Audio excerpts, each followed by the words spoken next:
그러면 오늘 30장의 마지막 부분 29절부터 33절까지 5절을 강의하도록 하겠습니다. 오늘 강의 제목도 지난번에 이어서 똑같아요. 서너 가지. 세 번째가 됩니다. 서너 가지 세 번째 된 거죠. 지지난주도 서너 가지, 지난주도 서너 가지, 오늘도 서너 가지. 이렇게 서너 가지에 대한 건데 한번 보도록 하겠습니다. 29절에 보니까 잘 걸으며 위풍 있게 다니는 것 서너시 있나니 그래요. 제가 첫 번째 서너 가지 할 때도 두 번째 서너 가지 할 때도 사실은 시간이 막 넉넉하지 않아서 이런 부분들은 제가 강의를 안 해드려서 설명 안 했어요. 굳이 뭐 안 해도 될 것 같아서 안 했어요. 오늘은 이제 지나면 다음엔 할 수 없으니까 여기 서너 가지라고 번역은 됐지만 원어에는 성경 원어 성경에는 세 가지, 네 가지 또는 넷이 있다 이런 식으로 이렇게 분리해서 말씀하고 있어요. 근데 사실은 나온 내용을 보면 세 가지가 있고 네 가지가 있는 건 아니에요. 세 가지가 있고 또 하나가 더 있는 거 그게 넷이다 이런 이제 의미라고 볼 수 있어요. 뭐 여러분 특별하게 중요한 건 아니에요.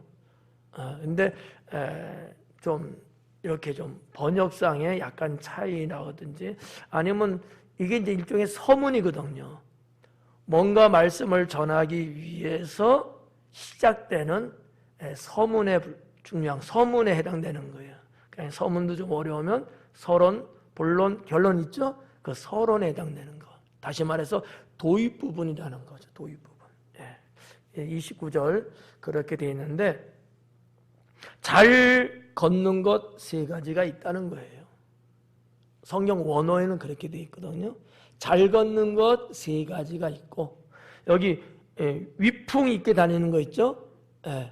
걷는 것 하나가 있다는 거죠. 네 가지예요. 그래서 잘 걷는 것, 그다음에 위풍 있게 걷는 것 이렇게 말하는데 그 네 가지 내용을 보니까 세 가지는 짐승이에요. 그리고 한 가지는 사람이고요. 지난 시간에 우리가 짐승, 곤충도 나왔잖아요. 그건 조금 연약한 어떠한 생명체들. 근데 오늘 나오는 짐승들은 상당히 강렬한, 강한 동물들. 이렇게 좀 잠언의 기자가 의도적으로 나눠서 아마 기록하지 않았을까 이렇게 생각도 됩니다.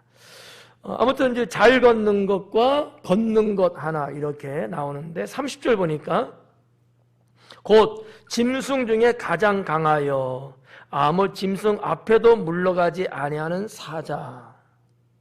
사자에 대한 것이 이제 30절 나와요. 이 첫 번째 짐승이죠. 여기 보니까 가장 강하대요.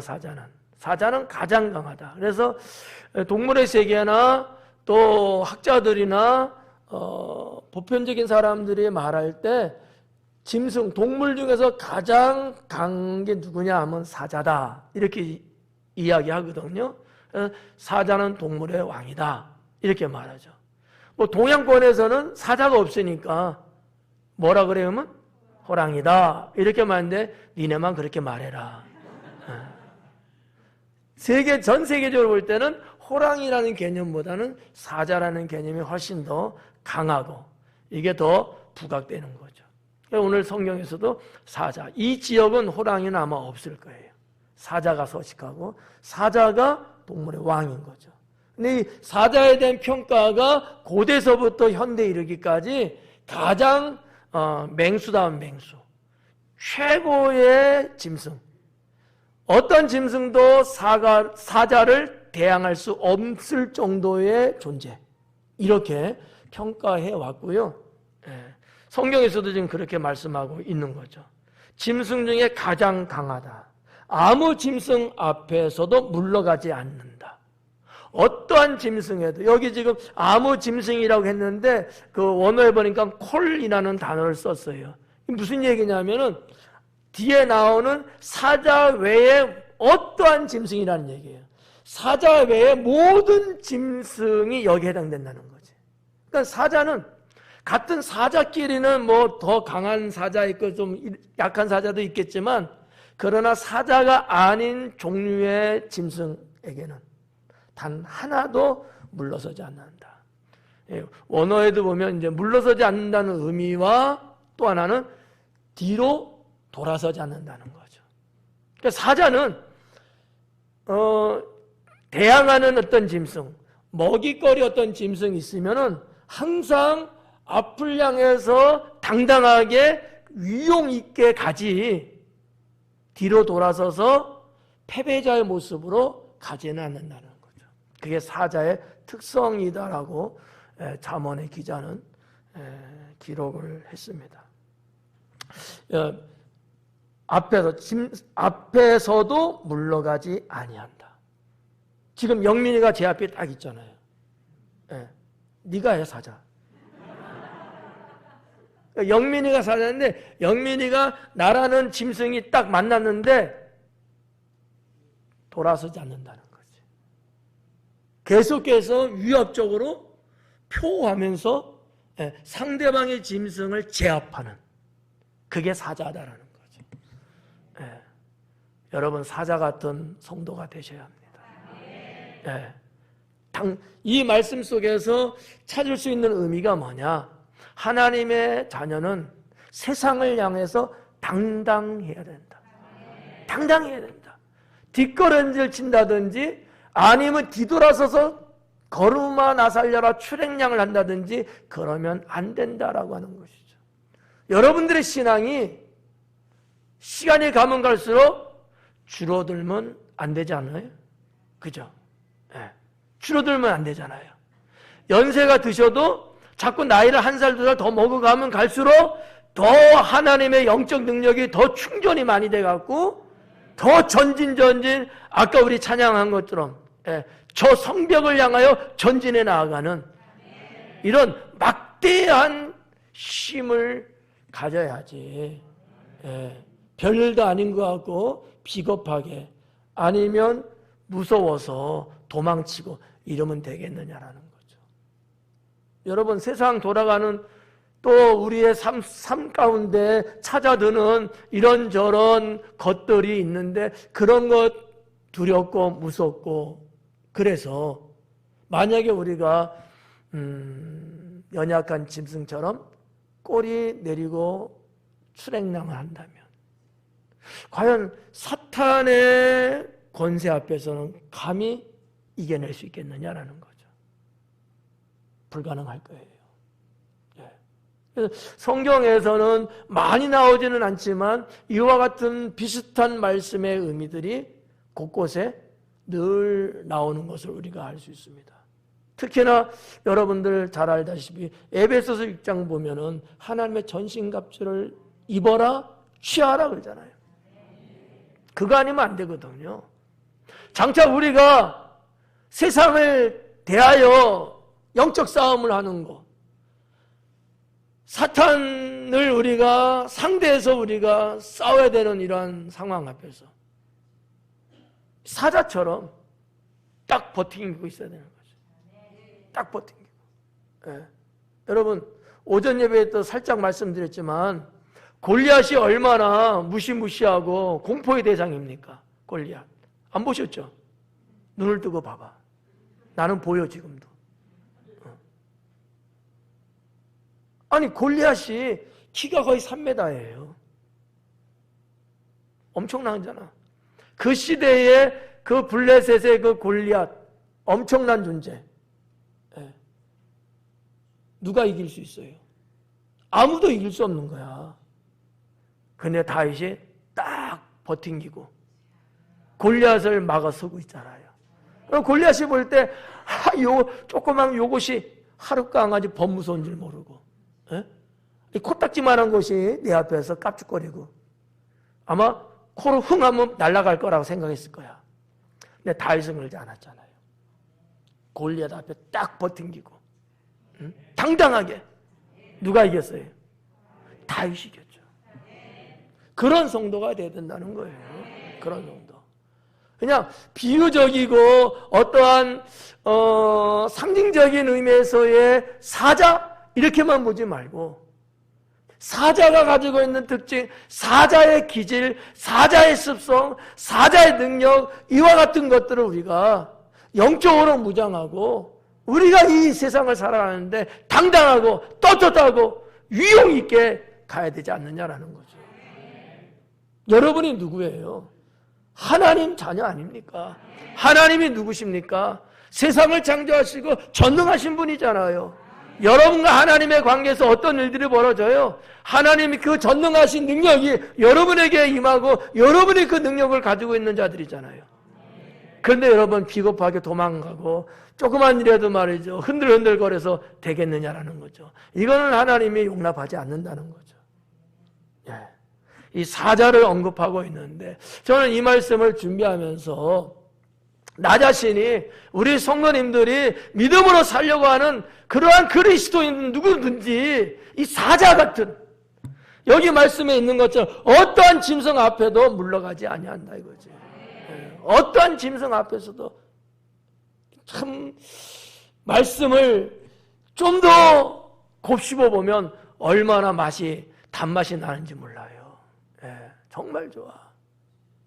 저는 예전에도 말씀 드린 적이 있습니다만 귀신이 앞에 나타나도 까짓 귀신은 아무것도 아니지 뭐.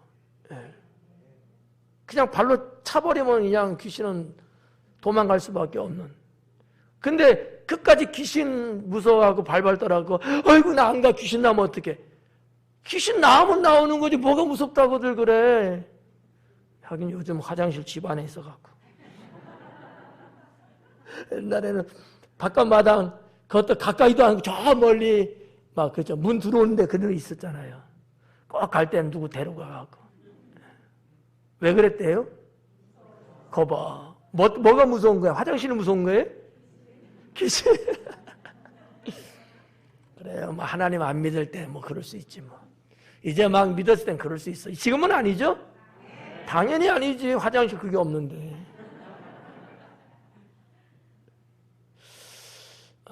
이 사자에 대한 말씀 우리가 정말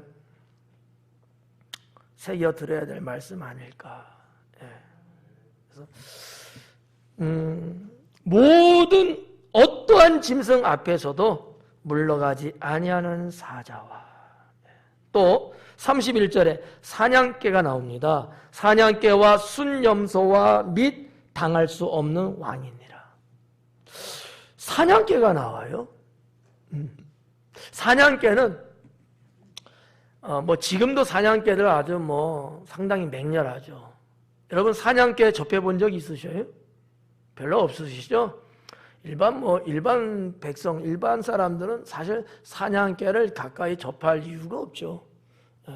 그러나 정말 사냥개를 양육하든지 훈련을 시킨다든지 그 사냥개를 가지고 어떤 직업에 종사한다든지 이런 분들을 보면 말이죠.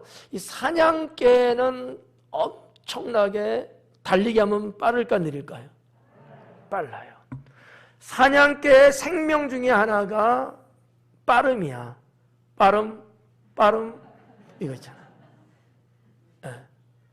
생각해봐요. 아니 예를 들어 포수가 빵 해갖고 나는 새를 맞춰서 떨어졌으면 누가 가져와요? 개가 가져오는데 주인님 저녁에 가면 안 될까요? 이러면 되겠어요? 팍 달려가서 딱 물어갖고 오고 말이지. 또 때로는 어떤 날짐승 같은 거 이렇게 날아다니는 짐승 말고 그냥 무슨 짐승이라 해야 되지? 생각이 안 난다. 일반 들짐승 이런 것들 있잖아요. 그런 것들을 사냥개가 막 추격을 하잖아요. 근데 사냥개가 사람 뛰는 것보다 느리면 그러면 저 식당에 가야 돼. 그거 어디다 쓰겠냐고요. 그렇지 않아?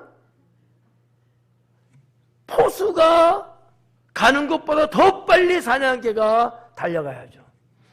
사냥개 생명이에요, 이게요. 그러니까 여기서 지금 31절에 나오는 이 사냥개는 뭐 때문에 있느냐? 빠르다는 것 때문에 여기 표현하고 있는 게 아니냐 이렇게 볼 수 있다는 거죠.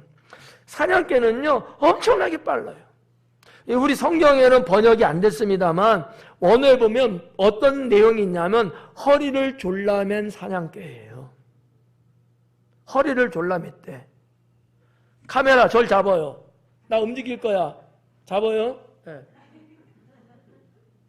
저도 허리띠 맸잖아요. 네. 지금은 배 없죠?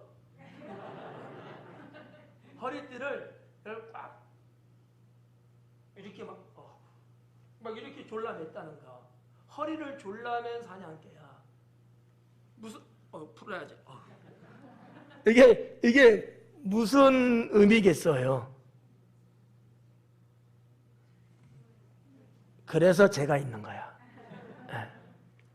하나는 준비를 의미하는 거예요. 사냥개가 포수하고 주인하고 있을 때 항상 사냥개는 뛸 준비를 하고 있어. 맞죠? 사냥개가 오징어 게임 하고 있어요? 아니잖아. 사냥개가 이게 뽑기 하고 있냐고요? 아니잖아요. 항상 주인이 뭔가 딱 떨어지면 딱 뛰어나갈 준비를 하고 있는 거야. 그러니까 허리를 졸라맸다는 얘기는 준비를 의미하는 거예요. 여러분 운동선수들도 그렇지 않습니까? 특히 씨름 선수들 우리 한국에 삿바 맬 때 여러분 쪼매잖아요. 또 역도 선수들 어때요? 허리띠 딱 졸라매죠. 힘내려고. 그게 뭐예요? 내가 이제 한바탕 하겠다는 거야. 준비를 하는 거라고. 그러니까 우리 성경에는 번역 안 돼 있지만 허리를 졸라매고 있는 사냥개라는 거야. 그러니까 준비의 의미가 있다는 거죠. 네. 또 하나는 준비 플러스 열정인 거야. 특출남이죠.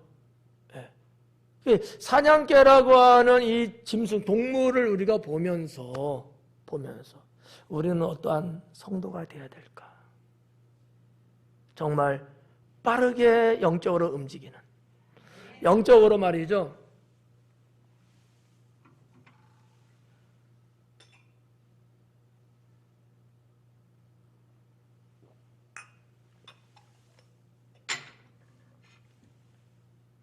영적으로 죄송한 표현입니다만 게을러가지고 영적으로 게을러서 아니 지금 자기가 살고 있는 세상이고 자기 주변이고 사람들이고 다 급변하고 팍팍팍팍팍 이렇게 돌아가고 있는데 게을러갖고 으슬렁으슬렁 곰이 그냥 걸어가듯이 이래갖고 되겠느냐라는 거죠. 사탄은 우리를 더 압제하려고 우리를 더 지옥으로 끌고 가려고 얼마나 애를 쓰고 얼마나 술수를 깨하고 있는데 우리는 뭐야? 미련하고 게을러 터져갖고 정말 우리가 하나님의 능력을 받아서 빠릿빠릿하게 막 뭔가 움직이고 주의 명령이 떨어지고 주님의 해야 될 일에 우리가 바로바로 접근하고 투입되고 일을 해야 되는데 말이죠. 게을러요. 그러면 안 된다. 잠은 밤에 자는 거지 낮에 자는 건 아니잖아. 어떻게 생각들 하세요? 게으른 사람들이 그게 문제야. 게으르다는 건요, 안 하는 것 때문에 게으르다고 표현하기도 하지만 그거 말고도 해야 될 때 하지 않고 다른 것 하고 이것도 게을름이에요. 미련함이죠.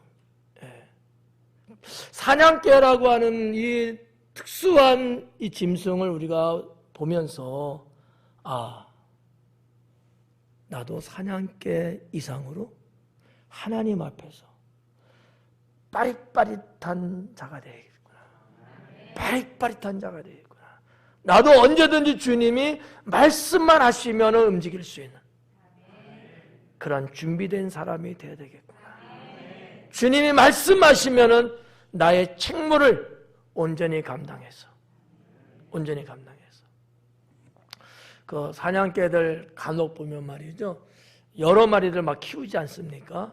근데 그 야생동물들이 막 나타나면 사냥개들이 진을 딱 쳐갖고 막 지저대고 그러잖아요. 하여튼 그래 보진 않았지 몰라도 저는 알아 그거를. TV에 나오지 않아요? 예. 막 이러잖아. 아이.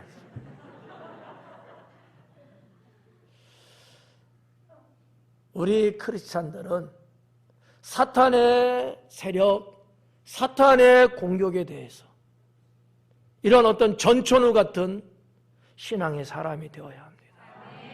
그러지 않으면 이길 수가 없어요. 생각해봐요. 사탄이 얼마나 빨라요. 얼마나 사탄의 두뇌 플레이가 좋냐고요. 근데 우리는 느긋느긋하게. 요즘 컴퓨터 엄청나게 빠른 거 아시죠? 예. 옛날 컴퓨터 나왔을 때 얼마나 느렸는지 아시죠? 알긴 뭐하러 써보지도 않았으면서. 근데 아무튼 그랬대요. 예. 저도 8비트 처음 나왔을 때 써봤거든요. 그때부터. 컴퓨터 한 지가 한 40여 년 됐어요. 예. 대한민국에 컴퓨터 처음 들어왔을 때. 그때부터 컴퓨터를 했어요. 정말 느렸지. 정말 느렸지. 통신? 아이고, 말 마요. 충청도는 저리 가라야. 네. 한번 연결하면 언제 될지도 몰라. 근데 그때 그래도 좋았어. 없었던 게 생겼잖아요. 지금 그랬다가요. 난리 나죠. 난리 나요. 네. 사냥개는 그렇게 준비되어 있는 짐승. 왜? 언제든지 주인이 신호만 내리면 막 가야 되니까. 네.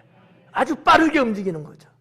또 어떠한 야생 짐승들이 오면은 주인과 주인의 재산을 보호해야 돼요.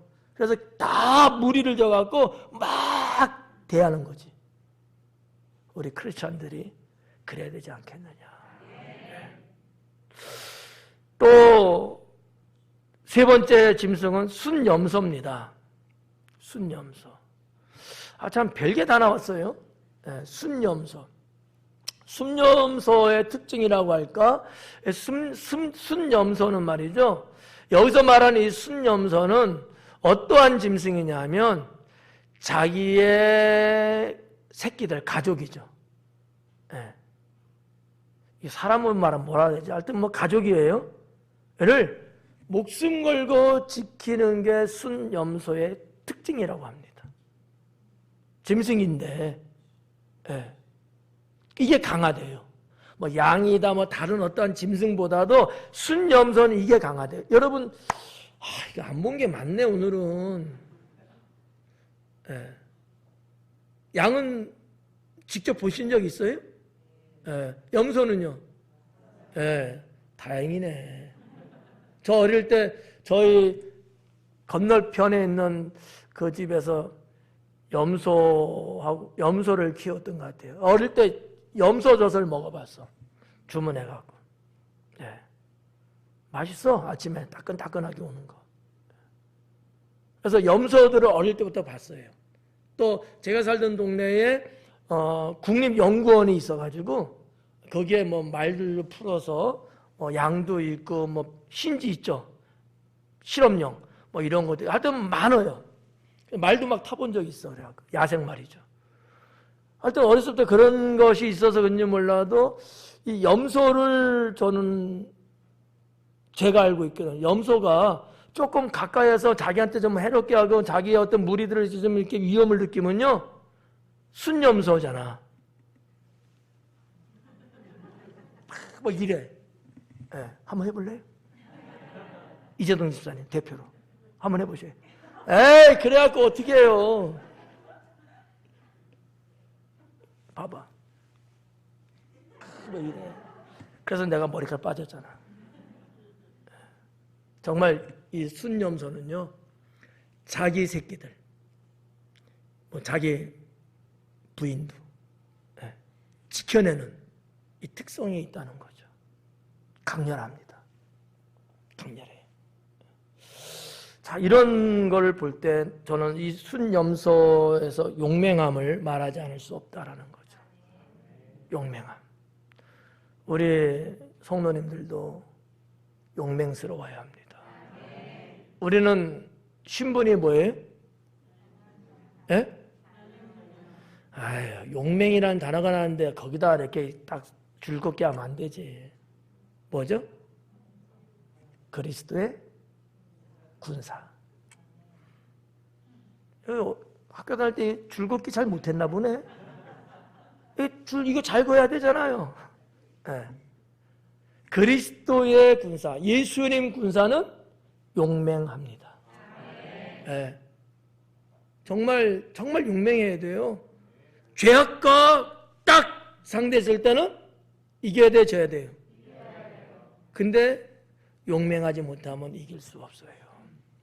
단호하게 뭔가 야무지게 그냥 속된 말로 말이 좀 이상하다. 그냥 어떻게 그냥 때로 눕힐 수 있는 이러한 용맹스러움. 네, 상대편을 두려워하지 않고. 여러분, 순전소가 자기의 새끼들을 지키는데 자기 생명도 위험하잖아요. 그렇지만 두려워하지 않고. 네, 두려워하지 않고 그 머리를 그냥 막 대면서 말이죠. 막 받아요. 받는다고. 자기보다 더 센 것들이 오잖아. 막 멧돼지도 오고 말이죠. 그래도 막 물러서지 않고. 순념소의 특징이라는 거죠. 우리는 그래야 된다. 하나님 나라를 지키고 믿음의 성도들을 서로 지키고 교회를 지키고 용맹스럽게 이런 부분들이 있어야 된다라는 거죠. 마지막 네 번째 누가 나왔어요? 왕이에요. 왕. 네. 여기 당할 수 없는 왕인이라 그래요. 당할 수 없는 왕이다. 사실 이렇게 낱개로 봐도 되고 또 어떻게 보면 앞에 열거된 사자, 사냥개, 순념소는 왕을 말하기 위한 비유적인 것도 될 수 있습니다. 왕은 그래야 된다는 거지. 왕은요 사자처럼 또 사냥개처럼 그리고 순념소처럼 왕이 당당하고요. 왕이 용맹스러워야 되고요. 왕은 자기 백성을 지켜야 돼요. 왕이 머저리 같고 미련하고 어리숙하고 게으르고 이러면 백성 못 지켜요. 나라 못 지킨단 말이에요. 왕은 그 모든 것들을 다 총망라해갖고 당당하게 버팅기고 있어야 되는 거예요. 그래야 되는 거 아니에요? 여러분 안 그래요? 네.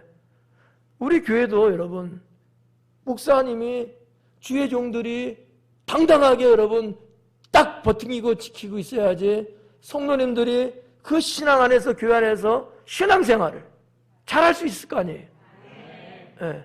난 이런 생각도 해봤어. 만약에 제가 부산을 갔는데 전쟁이 났다. 근데 갈 수가 없다. 아유, 내가 굳이 뭐하러 가? 부산에 있지. 여기가 더 안전한데. 이래야 될까? 아니면 교회를 지키기 위해서, 성도를 지키기 위해서 내가 그래도 당진 땅에 와야 될까? 여러분이 선택하세요. 제가 어떻게 해야 돼요? 잘 안 들려. 자기가 아니라고 그렇게 말을 함부로 하면 안 되지. 그렇죠? 저만 그래요? 여러분도 그래요? 여러분도 그럴 거예요? 그래, 살든 죽든지 같이 하자고. 정말 그런 생각을 할 때 있어요. 한번 해보는 거야. 그런 데서 나는 어떻게 할까? 성도들이 죽음에 앞두고 있을 때 내가 과연 저 성도를 살려야 될까? 살리다 보면 내가 죽게 될까 봐 못 본 척 해야 될까? 어떻게 해야 되죠? 내가 죽는다고 그러다가 그래도 살려야 돼요? 그래요. 당연하죠. 그게 뭐 때문에 그래요? 왕이니까, 목사님이니까, 지도자니까, 그죠? 부모님이니까. 여러분 다 부모님이잖아요. 자식이 그렇게 위험에 처하고 그렇게 목숨이 위태로운 상황에 빠졌다. 아유, 내 권한 바뀌어. 내가 하면 어떻게 하? 그냥 생명은 천운이지. 죽으려면 죽고 살려면 살아? 그러고 냅둬요? 그러면 어떻게든 살리려고 막 그러셔요? 아유, 대단하시네. 누구는 안 건데. 이 정상이에요, 그죠? 정상이잖아. 나도 그래갖고 물에 빠진 거 안 들어가도 되는데 그냥 가갖고 들어갖고 나도 걸려고 그랬잖아. 여기 있네, 여기. 예. 나 그때 죽을 뻔했어. 예. 들었다 나왔는데 내가 힘이 없어갖고 이제 죽을 것 같더라고. 난 못 들어가 이제. 근데 또 저기 또 있더라고. 또 들어갔다 왔잖아. 그부터는 안 가, 이제. 물가 안 가. 교회 행사 바닷가서 안 해. 예. 보면은 들어가게 되니까. 그런 일이 없어야지 뭐 그런 건 아닌데, 이 지도자든 뭐 왕이든 부모님이든 이런 분들은 그러지 않느냐라는 거죠. 근데 그게 말로만 되냐고요. 정말 이런 앞에 나오는 세 종류의 짐승들처럼 이런 어떤 것들을 딱 지니고 있어야 되지 않겠어요? 예, 참 우리나라 역사, 국사도 보면 한때 부끄러운 일들 좀 있었잖아요. 임금들이 피난 가는데 백성을 놔두고 피난 가고 뭐 이래갖고 참 구설수도 있고 참 치욕스럽다는 이런 평가도 받지 않습니까? 근데 또 이해해야 돼요. 그도 나도 다 사람인걸. 자기 목숨 귀한 건 안 가르쳐도 다 알더라고. 어떻게 하겠어요? 그래도 그 위치에 있다면, 맞죠? 우리 선생님들 어때요? 맞죠? 내가 그래도 선생님인데 나한테서 배우는 학생들만큼은 내가 책임지는 거다. 이 사명의식이 있잖아, 우리요. 이 잠언의 말씀을 통해서 우리가 이와 같은 부분들을 느껴야 되지 않을까라고 저는 생각합니다. 그래서 이 세 유형의 짐승과 그 다음에 왕이라는 사람 31절까지 그렇게 나오고 있는데, 이 왕이 29절 말씀에 보면 이 왕은 어떻게 위풍당당하게 걷는다라는 얘기예요. 새 짐승은 네 발로 막 다니잖아. 잘 다녀요. 두 발보단 낫겠지, 네 발이니까. 안 넘어지고. 근데 왕은 딱 위풍이 이렇게. 나는 안 될 거야. 풍채가 없어서. 한번 해보실래요? 장로님? 장로님은 잘할 것 같아. 평소에도 잘 걸어, 이렇게. 왕이 그렇다는 거, 왕. 여기 위풍이라는 거예요. 왕이 여러분 보통 그러지 않습니까? 뭐 풍채는 풍채지만 옷 입고 있는 뭐 옷, 임금의 옷이라든지 뭐 장식구라든지 또 그런 것들을 다 배우잖아요, 가르쳐서. 그러니까 이게 우리나라도 왕들 보면 이게 걸음걸이가 역시 달라. 일반 서민들의 걸음걸이하고. 왕은 그런 존재. 이게 근데 나쁘게 보면 32절에 교만으로 비춰지는 거예요. 어떻게 보면 앞부분과 뒷부분이 전혀 다른 말씀이지만 어떻게 보면 그것과 앞에 것과 뒤에 것이 연결되는 설명에 해당되는 말씀이라는 거죠. 한번 보실래요? 32절에 만일 내가 미련하여 스스로 높은 채 하였거나, 여기서 지금 미련하다는 것을 두 가지로 지금 표현하고 있어요.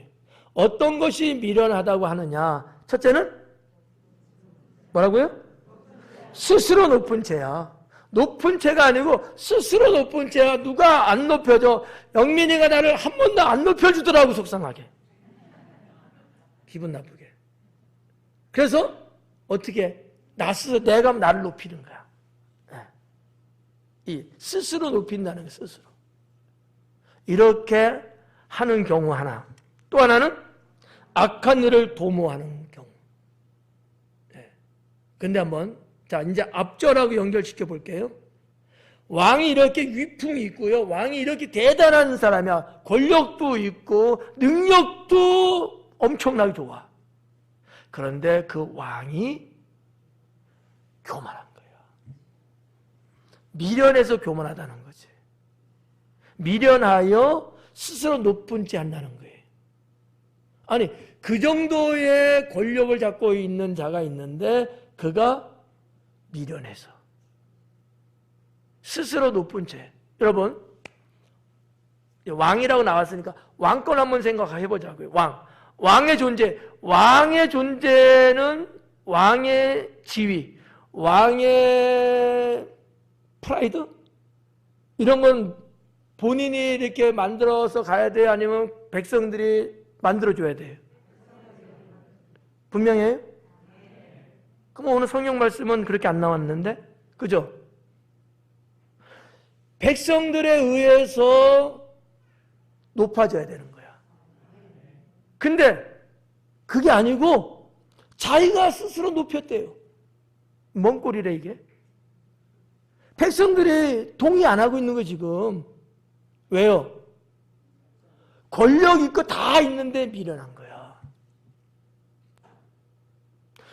그런 어떤 위풍당당한 것들은 왕이기 때문에 있는데 백성들을 위해서 그것을 써야 되잖아요.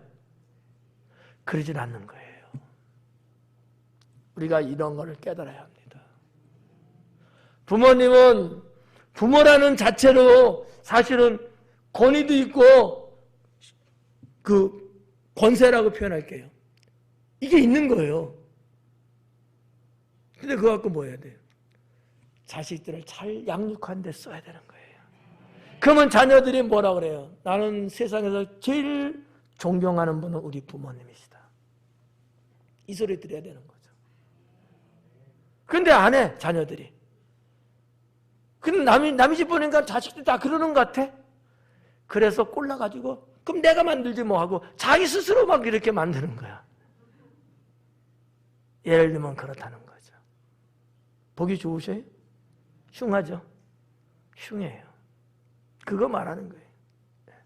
그러니까 독립돼서 말씀을 봐도 미련한 자는 스스로 자기를 높인다는 거지. 독립해서 말해도 이것만 갖고도 사람이 미련하니까 그러는구나 하는데, 왕이라는 존재가 이렇게 되면 그 나라는 망하는 거예요. 망하는 겁니다. 신하들, 백성들, 모든 국민들이 그 왕이라는 존재가 백성을 사랑하고 백성을 위해서 좋은 정책을 쓰고 좋은 집권을 하고 이래서 우리의 왕이 최고고 우리 왕을 위해서 내가 목숨까지 바쳤다. 이런 어떤 분위기가 돼야 되는데 백성들은 아주 찬물 낀질이 싸한 거야. 내가 왜 해야 되는데? 잃어버리는 거지. 이거는 이미 왕은 생명이 끝난 거예요. 이런 왕이 지속되면 그 나라는 망합니다. 우리는 이걸 깨닫자. 저도 그래서요, 좀 마음이 뜨끔해요. 여러분들이 나는 저런 목사님 싫다 그럴까 봐.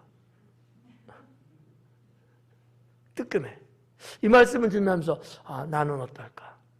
나는 정말 우리 성도들을 위해서 목사라고 하는 직분과 하나님 주신 이 사명에 여러 가지 부분들을 주셨는데 과연 나는 이것을 우리 성도들을 위해서 나는 정말 잘 쓰고 있는지, 아니면 나만 챙기고 내 겉멋만 들려서 하고 괜히 큰소리나 뻥뻥 치고 교만 떨고 있는 것은 아닌지, 그냥 말씀을 준비하면서 나 자신을 돌아보게 되고 그러면 안 되겠구나, 더 잘해야 되겠구나, 그런 생각을 해봤습니다.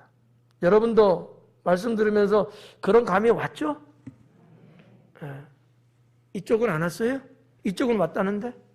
이쪽 동네는 왔어요? 아멘 할 때 하라고.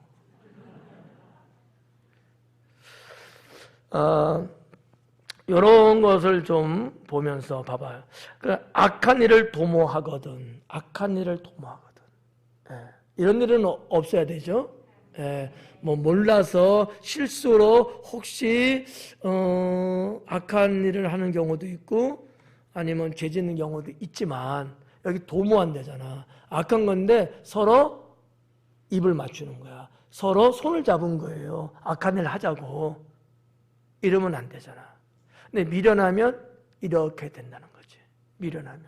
그러니까 나 모르겠어요. 모르겠어도 너는 공범이야. 서로 손잡았잖아. 그러니까 발뺌에는 소용없어요. 나 모르겠는데 왜 내가 왜요? 막 이런단 말이야. 그럼 넌 안 돼. 10년 살아. 이렇게 되는 거지. 미련하면 이렇게 돼요. 미련하면. 그러면 성경에서 말씀하는 반대의 메시지는 뭐예요? 지혜로우라는 거예요. 총명하라는 거죠. 예. 여러분 다 부모님이잖아. 여러분 선생님이시고 구역장이시고 다 지도자고 우리 다 그렇잖아요. 왕처럼 말이에요. 잘해야죠. 잘해야 합니다. 예. 미련하면요 다 고생합니다. 다 죽어요. 32절은 그런 말씀인 거죠. 그래서 여기 뭐라 그랬어요? 그렇거든 네 손으로 입을 막아라. 미련하여서, 여기 미련하여서 스스로 높은 죄를 했다든지 아니면 악을 도모했다든지 이런 경우가 혹시 있을 수 있을까요? 없을까요? 있죠. 미련했기 때문에. 근데 만약에 그걸 알게 됐으면 미련하는 거야. 그러니까 좀 빨리 했죠. 여러분 마스크 써갖고 원래부터 막고 있네 그냥. 원래부터. 입을 막으라. 원어에 보면은 입이 있고 빠르다는 게 있는데 손이 입을 딱 맞는다는 표현이에요. 그래서 그 의미를 번역해낸 거예요 이게 지금. 빨리 입을 막으라는, 빨리 입을 막으라는 거야. 왜? 그렇지 않으면 큰일 날 일이 벌어지기 때문이죠. 그러니까 우리가 때로는 연약하고 미련하고 무능해서 뭐가 뭔지도 몰라서 그럴 수 있어요. 그러나 빨리 손으로 입을 막으라는 거야. 이게 무슨 의미일까? 절제라는 거예요. 그런 수렁에 빠졌지만 쏙 하지 말라는 거지. 또 하나는 침묵해라 라는 뜻을 갖고 있는 거죠. 그러니까 절제와 침묵이에요. 손으로 입을 막으라는 얘기는 그냥 대부분 우리가 죄를 짓는다든지 실수나 잘못을 하는데 사용되는 신체의 도구 중에 하나가 어디예요? 입이야. 입. 맞아요? 말 혹 잘못해갖고 돌이킬 수 없는 일들이 많이 발생하잖아요. 그러니까 뭐 하는가? 빨리 입을 탁 풀어막으래. 한번 해봐. 느려. 네. 시작. 소리 안 나잖아. 시작. 예. 이렇게 신속하게 나의 잘못된 행위를 딱 가로막으라는 거지. 왜요? 여러분들은 그럴 만한 위치에 있는 분들이니까. 나가 잘못돼서 다 피해를 보고 다 죽을 수도 있으니까. 내가 빨리 절제하고 빨리 내가 침묵이라는 개념은 무슨 얘기냐면 같이 동조하고 같이 대응해서 하지 말라는 얘기예요. 네. 그러라는 것이 32절에 있고요. 33절 마지막에 보니까 대저 젖을 지어오면 엉긴 젖이 되고 또 코를 비틀면 피가 나는 것 같이 노를 격동하면 다툼이 남이라. 세 가지가 나와요. 이 세 가지가 나오는데 이 동사 하나가 있어요. 미치라는 동사가 나오는데 세 군데 다 번역이 된 거예요. 다시 말해서 이 미치라는 얘기는 압박을 하거나 비튼다는 뜻을 갖고 있거든요. 앞부분에 젖을 저으면 이것도 지금 압박을 가한 거예요 지금. 자, 젖을 저으면 뭐가 된다고요? 엉긴 젖이 되죠. 그게 뭐예요? 그렇지, 치즈, 버터가 되는 거야. 치즈나 버터가. 현대말로 말하면. 네. 물리적인 힘을 가했기 때문에 변형돼 버렸어요. 의미가 상당히 있는 말씀이에요. 두 번째는 뭐예요? 코를 비틀면 무슨 피해요? 그렇지. 어이 잘하네. 이거 실수하면 재밌을 것 같은데. 비튼과 동시에 주먹이 확 날라올 것 같은데. 네. 샘플로 할까요? 장로님하고 김희 집사님만? 코 비트는 거. 코를 비틀면 코피가 난다는 거야. 압박을 당한 거죠. 그러니까 이 미치라는 단어가 이렇게 압박한다든지 비튼다든지 이런 뜻을 담고 있는 동사거든요. 그렇다는 거야. 세 번째는 뭐예요? 노를 격동하면 다툼이 난대요. 다 무슨 말씀인지 아시겠죠? 이 말씀도 33절도 각자 독립해서 봐도 그렇구나, 그래, 그렇지, 이러면 안 되지, 그러잖아요. 근데 이 말씀을 다시 쭉 올라가서 왕이라고 하는 존재로 연결을 시켜보면 왕이 미치는 파급되는 영향이 어마어마하다. 왕이 백성들을 막 휘저으면 어떻게 돼요? 백성들은요 난리 납니다. 살 수가 없어요. 백성들의 코를 잡아서 비틀어 버리면 어떻게 돼요? 코피 나죠. 네.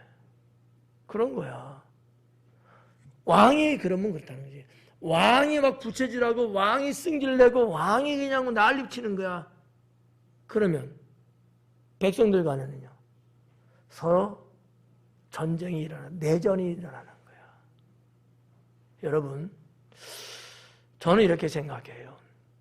왕 같은 위치에 그런 존재들은 말이죠, 때로는 막 격동하고 이렇게 감정적으로 막 이쪽에서 그러면 안 돼요. 중심을 딱 잡고 침묵하고 지켜보고 기도하고 이래야지. 여러분, 대통령이라는 그 존재가 화를 내면, 격동을 시키면 대한민국 나만 하겠어요? 안 되죠. 옛날 고대 사회도 마찬가지라는 거지. 왕도 현대 사회 대통령이나 수상이나 총리나 누구든지 그런 거예요. 여러분, 여기 있는 목사가 세 번째 있는 말씀처럼 노를 격동하면, 제가 막 화를 막 품어내는 거예요. 그냥 화 낼 만한 이유가 많어. 그런데 그렇다고 제가 막 화를 막 격동이잖아. 화산 폭발하는 거 보셨죠? 쫙 품는 거야. 그냥 죽었다 너희들 이제 막 이러면 여기 뭐라 그랬어? 다툼이 난대요. 돼야 안 돼요? 그래요. 안 된다고 말한 것처럼 여러분도 그러면 안 돼. 집안에서나 어디서나 여러분의 화를 격동시키면 안 돼. 이런 일이 발생하면 하고 입을 틀어막고 하나님의 말씀을 차분하게 묵상하면서, 주님, 상황이 이런데 저를 붙잡아 주세요. 네, 저를 붙잡아 주세요. 이런 신앙인이 돼야 된다고 믿습니다. 그래서 이 참 33절까지 우리가 쭉 봤습니다만, 여러분이 오늘부터 나는 왕이다 이렇게 생각하시고, 오늘 잠언의 말씀에 의거해서 나는 왕이다. 원준이도 나는 왕이다 이렇게 보는 거야. 나는 왕이다. 영민이도 나는 왕이다. 그럼 나는 어떻게 해야 되는가? 성경 말씀처럼 이런 부분들을 갖추고 갖췄는데, 갖춰 있는 능력을 갖추고 권력을 갖췄는데 내가 만약에 미련 떨고 있으면 내 주변 사람들은 힘들어진다. 총명하고 지혜롭게 처신하고, 그래가지고 지킬 것 지키고 행할 건 행하면서 생명을 살리고 보듬어 주는 이러한 우리들의 처신, 삶이 하나님 앞에서 비춰져야 여기에 생명의 행복이 있는 것 아니겠습니까? 오늘 33절까지 봤습니다. 서너 가지 3주에 걸쳐서 우리가 강해를 했습니다. 이제 다음 주부터는 31장 마지막 장이 되는데, 여러분들이 잠언의 말씀을 통해서 어느 때보다도 지혜를 얻고 명철해질 수 있는 그러한 성도가 될 수 있기를 축원합니다. 기도하겠습니다.